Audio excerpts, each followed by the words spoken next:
the Jerry Langford Show, with Jerry's guests, Richard Pryor, Ben Gazzara, Elizabeth Ashley, Carol Burnett, and the comedy find of the year making his television debut, Rupert Pupkin, the new king of comedy. Rupert!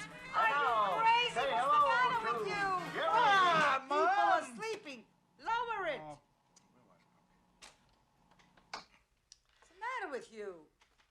Mom! The King of Comedy is one of Martin Scorsese's best movies. I'm glad that it's been growing in popularity over the last couple years. I'm always fascinated when directors step out of their typical genre, and that's very much what Scorsese did when he made The King of Comedy. In The King of Comedy, we follow a egotistical and pathological liar, Rupert Pupkin. He's a passionate yet unsuccessful comic who craves nothing more than to be in the spotlight and to achieve his dreams. Scorsese, even when not tackling an ambitious subject, still goes all out in his presentation. The long takes in the film, especially the one that's shown in the beginning of this video, are impressive and actually have a storytelling purpose for being a long take. The movie jumps seamlessly from fantasy to reality. It does this so well that you'll be left wondering if a scene takes place in reality or not. This is done to mimic Rupert's mindset, as even he seems to be caught up in his delusions of grandeur. He's unable to accept any other reality other than the reality that's present in his head, which is him being the most talented person in the world that is also loved by everyone and viewed as a comedic genius. Of course, this isn't the case in real life, but Rupert doesn't want to be reminded of that. Anytime he's confronted with reality, he refuses to believe or even entertain it. When his comedic skills are critiqued by an assistant of a producer, he doesn't take it seriously and wants feedback directly from Jerry, because in his mind, of course, Jerry would be able to see his genius. He even takes out his internalized anger on his friend who he sees himself in, as she is also a pathological liar who lives in a fantasy world of her own. Rupert's reality is that he's a subpar comic who's a nobody that's never really put himself out there. He's so inconsequential that no one seems to even care to pronounce his name correctly. He thinks he deserves an insane amount of praise, despite only being slightly funny at times. He's so egotistical for someone in his position. Robert De Niro balances humor, ambition, and arrogance incredibly well. Scorsese always gets an incredible performance out of De Niro and all his other actors. Jerry Lewis is of course great playing himself. What's interesting about the dynamic of Rupert and Jerry is that Rupert seems to want his life, despite him not knowing what his life is truly like. He views being a star as nothing but fun, but that's not the case. Jerry's life is plagued with responsibilities and fans like Rupert. Anytime we see Jerry, he's incredibly stressed, a far cry from the world that Rupert has pictured for himself. Scorsese is a master in the language of cinema. There are just so many shots that are packed with storytelling, the best one being Rupert showing the woman he likes his set, and it's essentially him showing her how he views himself. It's a sneak peek into his head. The King of Comedy is a fantastic film that everyone should watch. If you don't want the ending to this movie spoiled, then I recommend clicking off this video and watching the movie. The ending shows us a montage of Rupert after prison, showing that he has a New York Times best-selling book and is getting a movie made on him. In addition to that, he's also hosting his own TV show. The film makes us wonder whether this is just another fantasy or not. I believe it's a fantasy because of the hyperbolic nature of it. It's not just one studio wanting the rights to his life story, it's several of them. It's not just him getting his face on one magazine, it's him getting his face on all of them. Even the introduction to his show is extremely over the top in praising him. I believe he's imagining this while sitting in his prison cell. Go watch The King of Comedy even if you already have. It's an underrated picture from a fantastic director.